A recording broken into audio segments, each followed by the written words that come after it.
Hello दोस्तों, मैं हूं पुनीत और आज मैं फिर से आपके लिए लेकर आया हूं एक बेहद ही डरावनी और खौफनाक भूतिया कहानी जो आपको भी अंदर तक डरा सकती है। आज मैं बात करने वाला हूं बाघ भूत की। एक ऐसा भूत जो आसाम के जंगलों में पाया जाता है, जिसे बेहद ही खौफनाक कहा जाता है और माना जाता है उसकी चंगुल से बचना एक असंभव काम होता है। आज जो कहानी मैं आपको सुनाने वाला हूं ना, वो एक कहानी नहीं है, वो एक सच्ची घटना है जो मुझे हमारे एक सब्सक्राइबर ने लिख भेजी है। और जब मैंने इस कहानी को सुना ना, मुझे ऐसा महसूस हुआ ये सिर्फ एक कहानी नहीं है, बल्कि ये कहानी पर एक फिल्म भी बन सकती है। इस कहानी में वो हर एक चीज है जो इसे हिट बना सकती है। प्यार, डर, एक रहस्य और कुछ ऐसा जो आपको सिर्फ इस कहानी के अंदर ही जानने को मिलेगा। मैं पहले नहीं बताने वाला। दोस्तों, एक बात तो पक्की है, इस कहानी में आपको अंदर तक डर लगेगा। तो हेडफोन लगा लीजिए, कमरे की लाइट्स ऑफ कर लीजिए, क्योंकि ये वक्त हो रहा है डरने का। तो यह कहानी है भूपेन जी की, जो कि असम के रहने वाले हैं। वहाँ के एक बड़े शहर में वो रहा करते थे, लेकिन अपने शहर से ज़्यादा पसंद उन्हें अपने मामा जी का गांव हुआ करता था। ऐसा नहीं था कि मामा जी से बहुत ज़्यादा प्यार था उन्हें, या वो गांव बहुत ज़्यादा अच्छा था। बात कुछ अलग ही थी।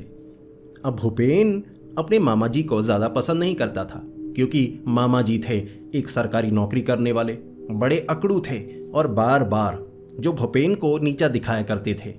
और भूपेन की जो मामी जी थी वो उससे भी ज़्यादा आगे बढ़कर भूपेन को बिल्कुल पसंद नहीं करती थी और ज़्यादा भूपेन को कई बार पीटा भी करती थी। बचपन में जब भूपेन गलती किया करता था, तब से भूपेन अपनी मामी को बिल्कुल पसंद नहीं करता था। फिर भी वो मामा जी के गांव जाया करता था, मामा जी के पास एक दिन रहने के लिए। कारण क्या था? जैसा आपको लग रहा है वही कारण था। 9वीं कक्षा में जब भूपेन उस गांव में गया था, वहां पर एक लड़की थी जिसका नाम था अमृता। वो पड़ोस में ही रहती थी। अब एक दिन के लिए भूपेन वहां पर गया था, एक रात रहनी थी। अगले दिन दोपहर को वहां से निकले। अब दोपहर के वक्त उस गांव में पहुंचे थे और शाम के वक्त अमृता से दोस्ती हुई। अब अमृता कहने लगी कि आप मेहमान हैं यहाँ, मैं आपको घुमाती हूँ। अब पहले भी भूपेन वहां पर कई बार आया था, अमृता से कभी मिला नहीं था। वैसे देखा था कि पड़ोस में एक लड़की रहती है। इस बार जब माँ ने जिद के साथ यहाँ आने के लिए कहा, भूपेन आना नहीं चाहता था। लेकिन जब अमृता से दोस्ती हुई, अमृता ने उस शाम भूपेन को गांव दिखाया, गांव की अच्छी अच्छी चीज़ें दिखाई। और घर में वो काफ़ी समय नहीं गया, 9:30 बजे तक। और 9:30 बजे जब घर पहुंचा, मामा जी ने डांट लगाई, मामी जी ने डांट लगाई, लेकिन भूपेन खुश था। अमृता के साथ इस गाँव में घूमा ना, पहली बार इस गाँव में कुछ अच्छा लगा था उसे। अगले दिन सुबह उठकर वो अमृता के घर गया। अब अमृता के माँ बाप भी अच्छे थे कि ये मेहमान हैं, उस घर में आए हुए हैं, तो अमृता को कहा कि इसे गांव और घुमा दो। भूपेन अमृता के साथ उस गांव में घूमा। अब इसके बाद उस गांव में आने का मौका 1 साल बाद मिला था भूपेन को, जब वो 10वीं कक्षा में था। और उसे लग रहा अमृता भूल तो नहीं गई होगी। लेकिन जब वो वहाँ पर पहुँचा, पहले 1 दिन के लिए आया था। अब माँ को कहा, माँ 2 दिन रहकर आते हैं, वहाँ मुझे बड़ा अच्छा लगता है। माँ ने कहा, तू तो कहता है मामा जी और मामी जी तुझे पसंद नहीं करते। तो भूपेन ने कहा, नहीं, मुझे गांव अच्छा लगा। 2 दिन रहे।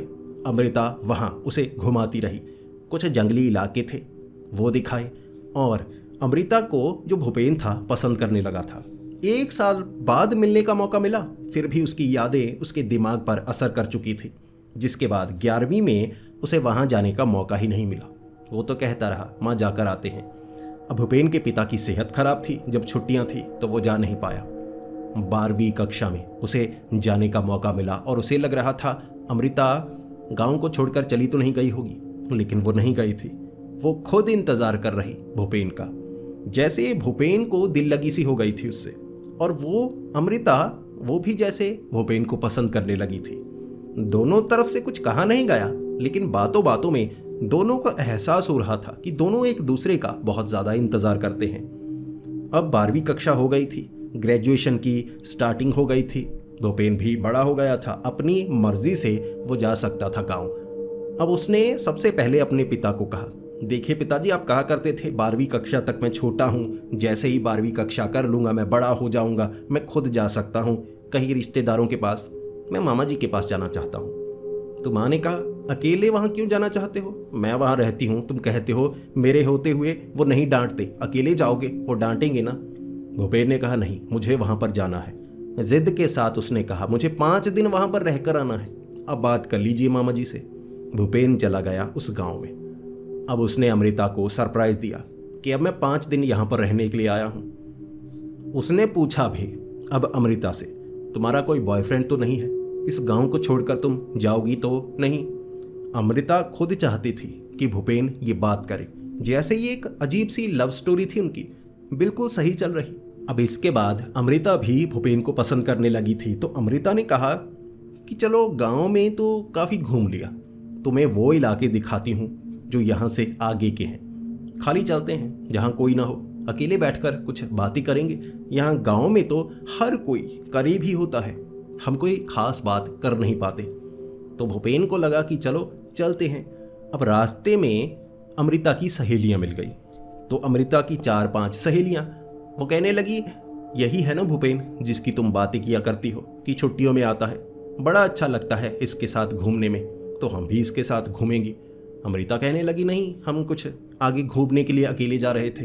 सहेलियां मानी नहीं, लेकिन उसकी जो सहेलियां थी वो भी अच्छी थी, तो भूपेन को लगा कोई बात नहीं, ये भी साथ में चलेंगी तो कोई परेशानी नहीं है, तो आगे जाकर हम घूम कर आते हैं उस जंगली इलाके में। अब वो उसकी सहेलियां कहने लगी कि छिपन छिपाई खेलते हैं, हम पेड़ों के पीछे छिपेंगी, तुम ढूंढने की कोशिश करो। भूपेन ऐसा करता रहा। अब उस जंगली इलाके में वो कभी नहीं गया था, उसे दिशा भ्रम होता गया। उसे लड़कियों की खिलखिलाहट की आवाज़ सुनाई देती तो वो जंगल के काफ़ी अंदर तक जाता गया, जिसके बाद अमृता और उसकी सहेलियां तो पीछे रह गईं। जो भूपेन था वो जंगल के काफ़ी आगे चला गया। उसे पहचान ही नहीं थी कि जंगल में कुछ आवाज़ें पंछियों की या जानवरों की ऐसी होती हैं जो हमें सुनने को लगती हैं कि किसी इंसान की होंगी, लेकिन वो पंछियों की आवाज़ें होती हैं। भटक जाते हैं कुछ लोग। वहाँ से चलता रहा, काफ़ी आगे निकल गया। तब उसे लगा मुझे वापस जाना चाहिए और दिशा भ्रम हुआ। वो वापस आना चाहता था और घने जंगल में आगे की तरफ चला गया। और ज़्यादा आगे चलकर उसे लगा कि मैं तो अब भटक गया हूँ, तो आवाज़ें लगाई। फिर वो दिशा को जानने की कोशिश करता रहा कि मैं इस तरफ चलता हूँ, रुके रहना सही नहीं होगा, और हर बार उससे यही गलती होती गई कि वो जंगल के और घने इलाके में जाता गया। शाम का वक्त तो पहले हो चुका था, तो अब अंधेरा हो गया। अब उसे लगा कि ये मुसीबत पड़ गई। अब मैं तो खेल रहा था, छिप रहा था, ये कहाँ आ गया? जंगल के अंदर जाता गया, भटकता गया। अंधेरे में अब रास्ता नहीं मिल रहा। कुछ रोशनी थी चांद तारों की, उससे ज़्यादा दूर देखा नहीं जाता था, पहचान नहीं हो रही, लेकिन इतना था कहीं रोशनी नज़र आई ना, मैं उस तरफ जाऊंगा, कोई ना कोई गांव तो मिल ही जाएगा। लेकिन भूपेन को ये भी पता था कि इस गांव तक आने के लिए 3 बस बदलनी पड़ती है। पहाड़ी इलाका है और यहाँ पर जैसे भी मैं ढूंढने की कोशिश करूँगा ना, इतना बड़ा जंगली इलाका है, शायद किसी और गांव को ढूंढ ना पाऊँ। रोशनी नज़र नहीं आ रही। कई बार रोशनी नज़र आती तो वो उसका पीछा करता, लेकिन रास्ते पहाड़ी काफ़ी घुमावदार होते हैं, तो वो और भी आगे निकलता गया। जंगल में भटक चुका और समय बहुत ज़्यादा हो गया। उसे लगा एक जगह रुकता हूँ, कोई मुझे ढूंढने के लिए आएगा, या मैं रात बिता लूँ, सुबह के वक्त निकलूँगा यहाँ से। ऐसा करके वो एक पेड़ के ऊपर चढ़ा। तभी नीचे से उसे कुछ आवाज़ें सुनाई देने लगी। अब ये ऐसी आवाज़ें थी जैसे कोई चलकर आ रहा हो या किसी को आवाज़ लगा रहा हो। शब्द तो सुनाई नहीं दे रहे थे, लेकिन उसे लगा कि यहाँ ऐसे आवाज़ें कोई किसी को क्यों लगा रहा होगा। मुझे ढूंढने के लिए गांव के लोग आए होंगे। तो मैं जल्दी से पेड़ से नीचे उतरता हूँ, देखता हूँ कौन आवाज़ें लगा रहा है। फिर वो आवाज़ों का पीछा करने लगा। उसे लगा ये कोई आदमी की आवाज़ लगती है। वो पीछा करता रहा, आवाज़ के करीब नहीं पहुँच पा रहा। फिर एक जगह उसे वो आवाज़ सुनाई दी करीब से। भागा उस तरफ और उसने देखा एक आदमी था जिसने काले कपड़े और भीगे हुए कपड़े हाथ में ली हुई एक छड़ी। उसे देखा तो जो भूपेन था उस आदमी से पूछने लगा, आप मुझे ढूंढने के लिए आए हैं ना? उसने कहा, हाँ, यहाँ कोई है जो भटक गया है, तो मैं उसे ढूंढने के लिए आया हूँ। तो भूपेन को लगा मुझे ही ढूंढने आए हैं, इसे शायद मेरा नाम नहीं पता होगा। तो भूपेन कहने लगा, जी जी मुझे नहीं पता लगा, मैं आगे निकल आया। मैं पीछे जाना चाहता था तो दिशा भ्रम हुआ तो मैं जंगल के और गहरे इलाके में पहुंच गया। अब चलते हैं बाहर की तरफ। वो आदमी कहने लगा, ठीक है, मेरे साथ साथ चलते रहना, जैसा जैसा मैं कहूँगा वैसा वैसा करते रहना। यहाँ खतरा बहुत है और तुम्हें नहीं पता, ये खतरा सिर्फ जानवरों से नहीं है, इंसानों से नहीं है। यहाँ पर बहुत कुछ ऐसा है जो तुम्हारी समझ में नहीं आएगा। बस जैसा मैं कहता हूँ वैसा करते रहना। भूपेन मान गया, क्योंकि भूपेन पहले से डरा हुआ था। ऐसे जंगली इलाके में वो किसी जानवर के हाथों मरना नहीं चाहता था। उस आदमी के पीछे पीछे चलता रहा। वो आदमी छड़ी लेकर आगे आगे बढ़ रहा और कह रहा, इस रास्ते से, यहाँ से निकलो, यहाँ से निकलो। भूपेन उसके पीछे पीछे। भूपेन ने सवाल भी पूछा, आपके कपड़े इतने गीले क्यों हैं? यहाँ बारिश तो नहीं हुई, आप लगता है कहीं गिर गए होंगे या पानी से भिगोए हैं अपने कपड़े, ज़्यादा गर्मी भी नहीं है। उस आदमी ने कहा, मेरे बारे में ज़्यादा सवाल मत करो, मेरा काम है तुम्हें इस जंगल से बाहर निकालना। मैं अपना काम करूँगा, फिर तुम अपने रास्ते, मैं अपने रास्ते।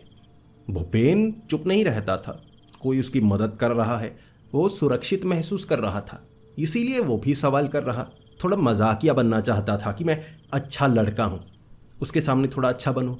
लेकिन जो भूपेन था उसके हर एक सवाल का जवाब वो आदमी काफ़ी अजीब तरीके से देता, डरावने तरीके से, कि ज़्यादा मत बोलो, जानवर आवाज़ सुनते हैं तो पीछा करते हैं, और ऐसा ना हो हमारा पीछा कोई ऐसा जानवर करे जो आदमखोर है।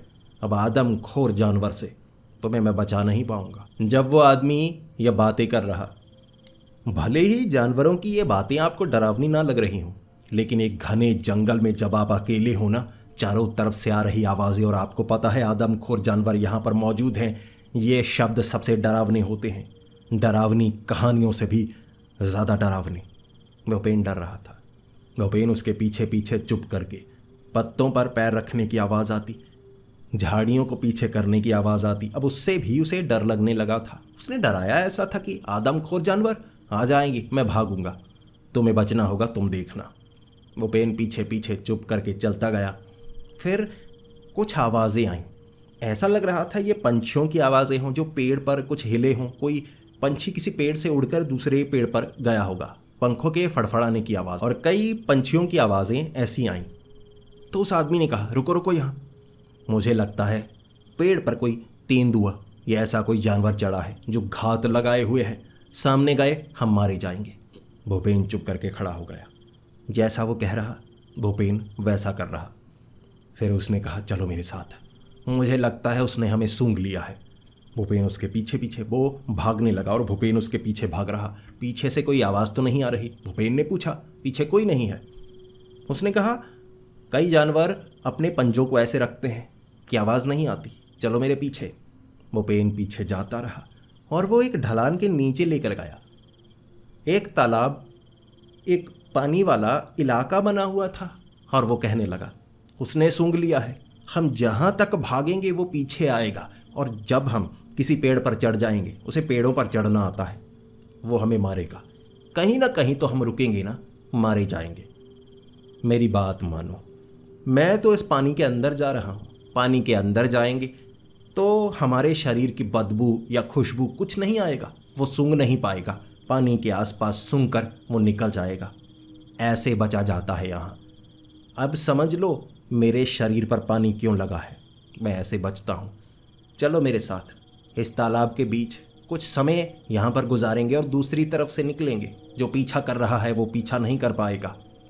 वो आदमी पानी के बीच चला गया, सर भी पानी के बीच। अब जो भूपेन था उसे तैरना नहीं आता था, तो भूपेन थोड़ा पानी से डरता था कि तालाब में कितना पानी होगा, ज़्यादा गहरा हुआ वो डूब सकता है।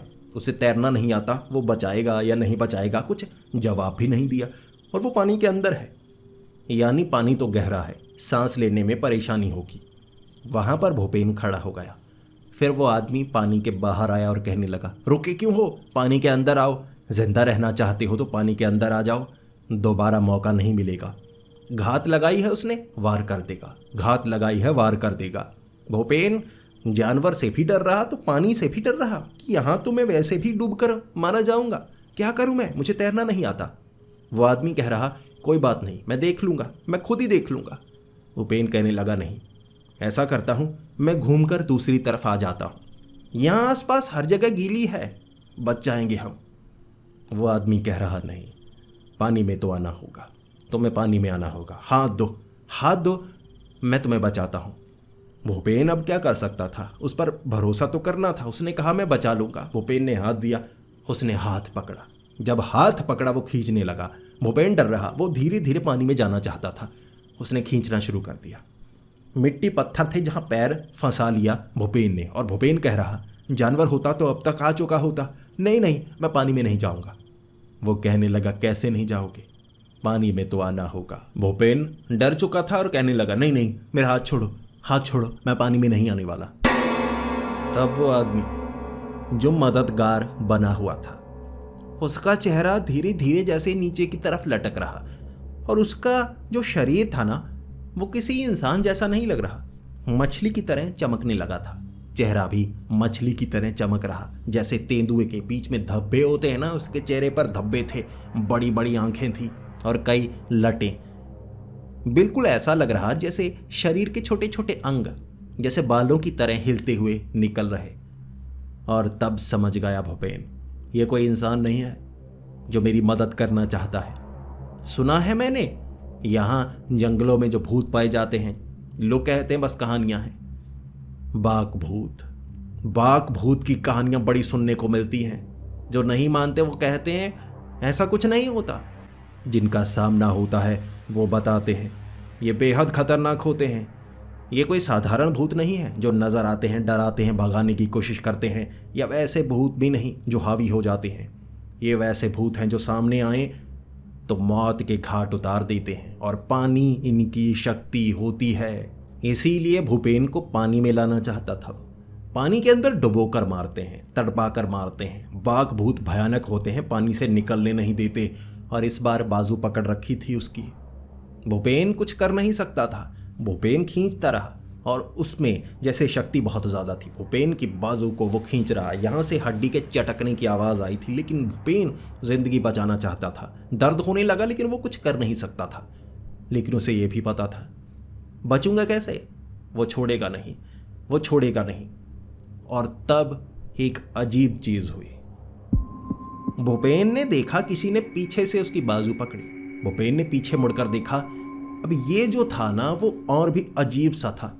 घोड़े पर बैठा एक आदमी, जिसके शरीर पर सफ़ेद कपड़े और चेहरा भी पूरी तरह से सफ़ेद ही था। सफ़ेद रंग की पगड़ी, और जो पगड़ी थी वो चमक रही थी। ऐसा लग रहा ये कोई कपड़े की पगड़ी ना हो, जैसे कांच की पगड़ी हो जिसके अंदर कोई लाइट लगाई हो। आंखें चुंधियाने वाली रोशनी उस पगड़ी से निकल रही। अब एक तरफ से उसने बाजू पकड़ रखी थी। भूपेन ना तो पानी में जा रहा, ना वो बाहर खींच पा रहा। जिसके बाद घोड़े पर बैठे उस आदमी ने घोड़े से उतरकर जो पानी में बाघ भूत था ना, उसे पकड़कर पानी से ही बाहर निकाला। जिसके बाद उसने जैसे पकड़कर उसे जमींदोज कर दिया। भूपेन, जिसकी बाजू चटक चुकी थी, दर्द बहुत ज़्यादा कर रही, और वो आदमी जो घोड़े पर बैठा और कहने लगा, चलो मेरे साथ, इस जंगल से तुम्हें बाहर निकलना होगा, यह मौत है और कुछ नहीं। अब जो भूपेन था उसकी एक बाजू पकड़े घोड़े वाला आदमी उसे ले जा रहा, और जो भूपेन था उसे समझ में नहीं आ रही ये बचा रहा है या मुझे अपने शिकार के लिए ले जा रहा है। अब कहानियां उसने ऐसे आदमी की भी सुनी थी, बूढ़ा डोंगरिया। यहाँ उसे बूढ़ा डोंगरिया कहते हैं। सफ़ेद कपड़े में चमकती पगड़ी पहने एक आदमी घोड़े पर सवार होता है, लेकिन वो किसी का शिकार नहीं करता। एक डरा हुआ इंसान जंगल में जो मौत के बेहद करीब हो, उसे किसी पर यकीन नहीं होता। उसे लग रहा ये मुझे मारेगा, ये मेरी बाजू क्यों नहीं छोड़ रहा। भूपेन ने बाजू छुड़ाने की कोशिश की, अब वो भी भूपेन की बाजू नहीं छोड़ रहा। वो भूपेन को ले गया जैसे खींचते खींचते। अब वहाँ कुछ लोग आवाज़ें लगा रहे। भूपेन को उसने वहाँ जाकर छोड़ा, और जब बाजू छोड़ दी भूपेन को लगा अब मैं भाग सकता हूँ, और उसने भी कहा इस दिशा में जाना, कोई तुम्हारे नाम की आवाज़ें लगा रहा है। घोड़ा लेकर वो पीछे जैसे गायब हो गया। भागा नहीं, एक पेड़ के पीछे घोड़ा लेकर गया। वहां से कहाँ गया पता नहीं, जबकि एक पेड़ के पीछे घोड़ा छिपाया नहीं जा सकता। भूपेन भागता भागता उन लोगों के पास जो भूपेन की तलाश कर रहे, जिसमें भूपेन के मामा जी भी थे। फिर भूपेन को जंगल से बाहर निकाला गया। भूपेन ने वो कहानी उन लोगों को सुनाई। अमृता भी वहां पर थी, जिसका रो रो कर बुरा हाल। उसे लग रहा मेरे कारण भूपेन मरने वाला था। और भूपेन ने जो कहानी सुनाई उसके बाद तो सब थर थर कांप रहे। लेकिन बूढ़ा डोंगरिया जिसने भूपेन को बचाया था, वो एक मसीहा बनकर आया था। कहते हैं जंगल में बाघ भूत का जो शिकार होता है ना, जब पानी में आ जाता है वो जिंदा नहीं छोड़ता। और भूपेन पानी में था, बस खींचना बाकी था। बूढ़ा डोंगरिया बचा गया उसे और भूपेन जिंदा बचकर बाहर आ गया। और ये कहानी भूपेन की जिंदगी की सबसे डरावनी कहानी बन गई। अब दोस्तों आप बताइए, इस कहानी में वो सब कुछ था ना? एक प्रेम कहानी, एक ऐसा भूत जो आपको मारना चाहता है, एक ऐसा भूत जो आपको बचाना चाहता है, और भूपेन ने वो सब कुछ अपनी आंखों से देखा। तो दोस्तों अगर आपको ये वीडियो पसंद आई हो तो इसे लाइक और शेयर ज़रूर करें और नीचे कमेंट्स में अपने सुझाव भी दें। इस कहानी को आप 5 स्टार में कितने स्टार देना चाहेंगे नीचे कमेंट्स ज़रूर करें। अगर आपको ऐसी ही कहानियाँ सुनना पसंद है तो हमारे इस चैनल को सब्सक्राइब करना ना भूलें। तो मिलते हैं अगली वीडियो में, तब तक के लिए डरते रहें।